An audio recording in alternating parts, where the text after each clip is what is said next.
Hello les matheux! Dans cette vidéo, je vous propose de revoir la méthode Dorner pour factoriser.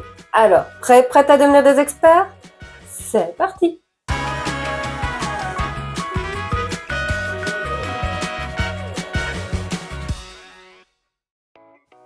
Bienvenue dans cette nouvelle vidéo de Math Expert. Aujourd'hui, je nous propose de revoir ensemble comment factoriser avec la méthode Dorner. Nous allons avancer étape par étape jusqu'à terminer avec un petit exercice pour voir comment tu t'en sors.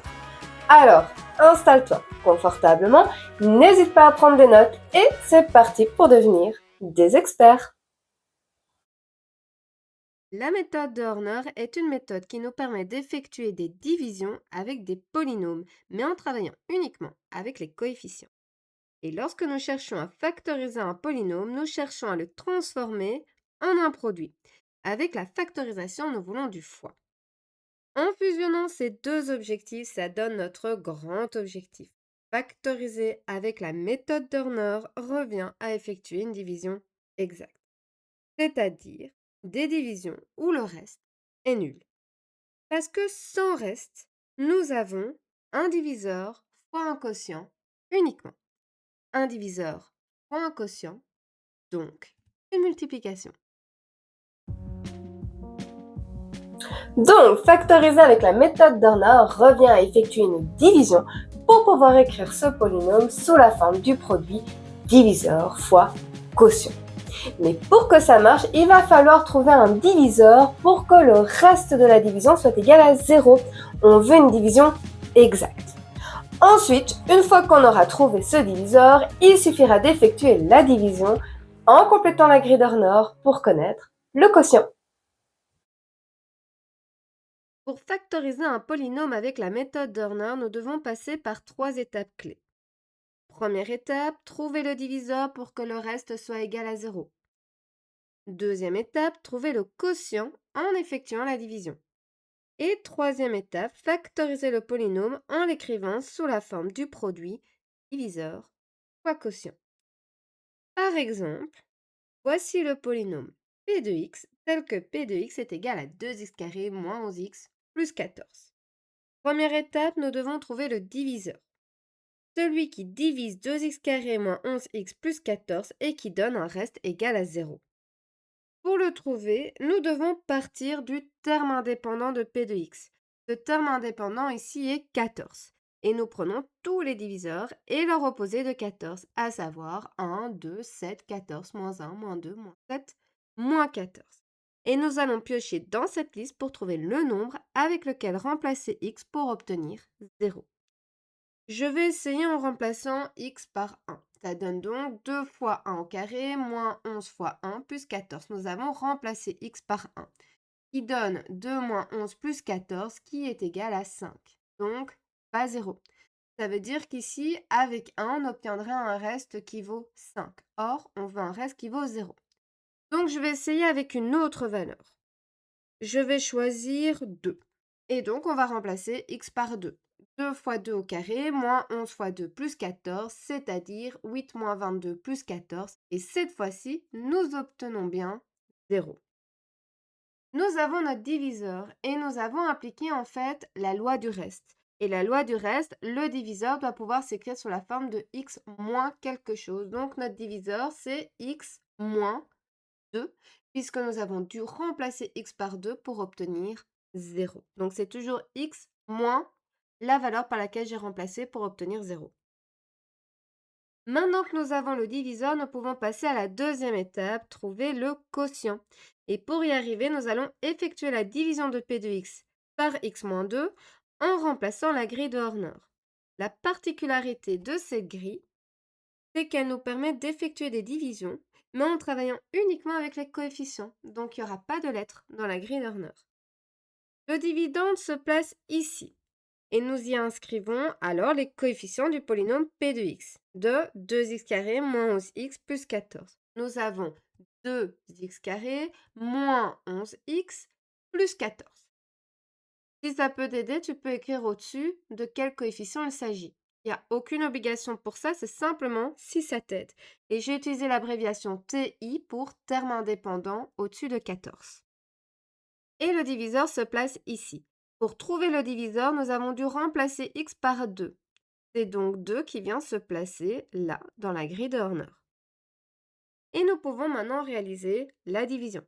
D'abord, nous descendons simplement le 2. Et en descendant, ce 2 perd 1 degré. C'était le coefficient du x carré. Maintenant, ça devient le coefficient de x exposant 1, donc de x tout court. Ensuite, nous multiplions ce 2 avec 2. 2 fois 2, 4. Et nous allons l'additionner avec moins 11. Moins 11 plus 4, c'est égal à moins 7. Et moins 7 est notre terme indépendant. Ensuite, c'est reparti. Moins 7 est multiplié par 2, c'est égal à moins 14. 14 plus moins 14, c'est égal à 0. 0 est le reste de cette division que nous avions anticipée quand nous cherchions le diviseur. Il s'agit du même 0. Le quotient se trouve ici. 2 est le coefficient de x et moins 7 est le terme indépendant. Le quotient est donc 2x moins 7. Et nous pouvons passer à la troisième et dernière étape, la factorisation. Nous avons le diviseur qui est x moins 2, nous avons le quotient qui est 2x moins 7, donc 2x au carré moins 11x plus 14 est égal à x moins 2 fois 2x moins 7. Et voilà, nous avons factorisé le polynôme p de x. Et ce qui est génial, c'est que tu peux toujours vérifier ta réponse sur une feuille de brouillon par exemple. Nous avons factorisé le polynôme p de x et nous avons obtenu ce produit. Eh bien, nous pouvons toujours vérifier si ce produit correspond bien au polynôme de départ, puisque si dans un sens on factorise pour obtenir du fois, eh bien dans l'autre sens nous pouvons effectuer ce fois en réduisant. Donc, si on applique la distributivité double sur ce produit, nous pouvons vérifier que nous obtenons bien le polynôme p de x comme réponse finale.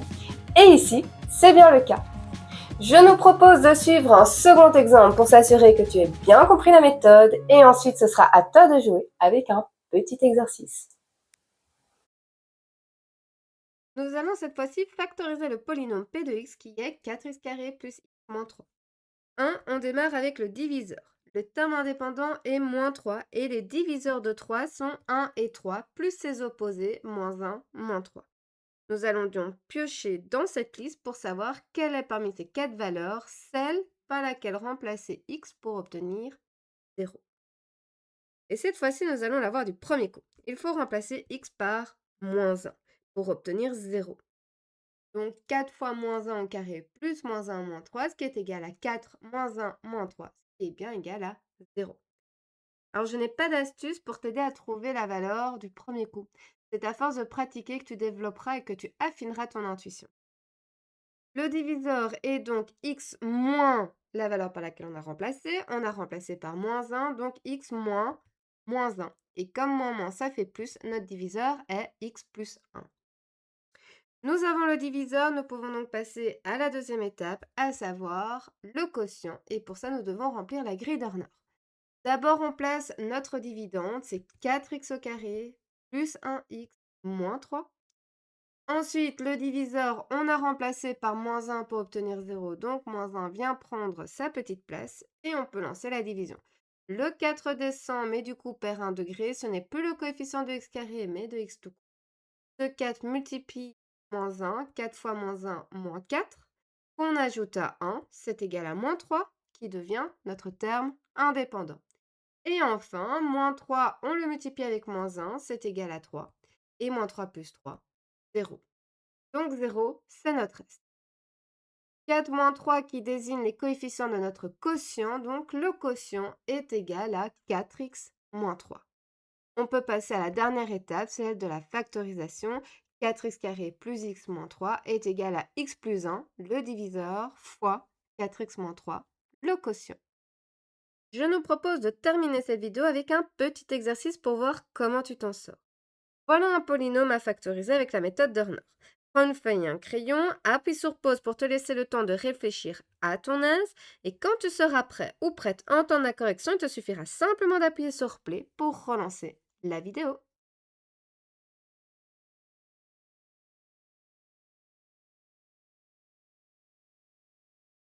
Première étape, le diviseur. On regarde notre terme indépendant qui est moins 2, divisé par 1, 2 et les opposés, moins 1, moins 2. On doit remplacer par moins 2 pour obtenir 0. Donc 3 fois moins 2 au carré plus 5 fois moins 2 qui est égal à 12 moins 10 moins 2, ce qui fait bien 0. Donc notre diviseur, c'est x moins la valeur qu'on a utilisée. On a utilisé moins 2 pour obtenir 0, donc x moins 2. Et comme moins, ça fait plus, notre diviseur est x plus 2. On peut passer à l'étape suivante, le quotient, en complétant la grille d'Horner. On démarre avec le dividende, on reprend notre polynôme de départ, le polynôme qu'on doit factoriser, c'est 3x au carré plus 5x moins 2, notre terme indépendant. On a dû remplacer par moins 2 pour obtenir 0, donc moins 2 vient prendre la place du diviseur et on peut lancer la division. Le 3 descend, en descendant il perd 1 degré, ce n'est plus le coefficient de x carré mais de x exposant 1, donc de x tout court. 3 fois moins 2, moins 6, 5 plus moins 6, moins 1, qui devient notre terme indépendant, moins 1 fois moins 2, plus 2, et moins 2 plus 2, 0. Ouf, on a la validation, nous obtenons bien un reste qui vaut 0. Les coefficients du quotient sont donc ici, 3 pour x et moins 1 pour le terme indépendant, donc notre quotient est égal à 3x moins 1. Dernière étape, celle de la factorisation, 3x au carré plus 5x moins 2 est égal à x plus 2, notre diviseur, fois 3x moins 1, notre quotient. Et voilà, j'espère que cette vidéo t'aura aidé. N'hésite pas à dire en commentaire. Et si tu as des questions, tu peux également les déposer en commentaire. Et j'essaierai d'y répondre du mieux que je peux. De plus, n'oublie pas d'aller checker la description de cette vidéo. Tu retrouveras différents liens qui ont pour unique but de t'aider à renforcer ta compréhension. Car la règle d'or pour réussir en mathématiques reste toujours la même. Faire régulièrement des exercices à la maison.